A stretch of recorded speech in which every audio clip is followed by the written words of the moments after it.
Welcome to Shubham Puja store Hanmakonda. First of all thank you అందరికీ. నాకు first షార్ట్కి మంచి వ్యూస్ ఇచ్చారు.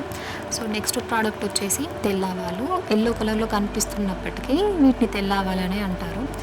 వీటిని ఎందుకు యూజ్ చేస్తారు అంటే నరదృష్టి తీసివేయడానికి, పిల్లలకి దిష్టి తీసివేయడానికి, ఇంట్లో ఎప్పుడు చూసినా గొడవలు అవుతున్నాయి, కొంచెం నెగిటివ్ ఫీల్ ఉంది అన్నప్పుడు దాన్ని రిమూవ్ చేయడానికి కూడా వాడతారు.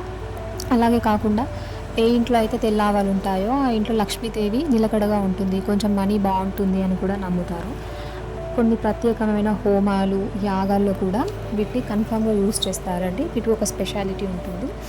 నెక్స్ట్ వచ్చేసి వీటిని ఎలా యూజ్ చేయాలి అంటే, కొందరు ఇంటి చుట్టూ చల్లుకుంటారండి. వాళ్ళ పొలాల్లో కానీ ఇంకా ఓపెన్ ప్లేసెస్ ఏది ఉన్నా వాళ్ళ ఇంటి చుట్టూ చల్లేసుకుంటారు. మరికొందరు ఏం చేస్తారంటే సాంబ్రాణి గుగ్గిలంతో పొగ చేసి ఈ తెల్లావలు అందులో వేసి ఇల్లంతా ధూపం పెడతారండి. దీనివల్ల కొంచెం ఇంట్లో పాజిటివిటీ స్ప్రెడ్ అవుతుంది అని నమ్ముతారు. అలాగే కాకుండా గురువారం రోజు పచ్చకర్పూరము, ఈ తెల్లవాలు కలిపి ఒక మంచి ఇంటెన్షన్తో ఏదైనా కోరిక కోరుకొని దీంతో ధూపం వేసినట్లయితే ఆ కోరిక కన్ఫామ్గా జరుగుతుంది అని కూడా చాలామంది నమ్ముతారు. సో ఈ తెల్లవాలు అయితే ప్రజెంట్ మన శుభం పూజా స్టోర్లో అవైలబుల్గా ఉన్నాయండి. We need your support. Thank you.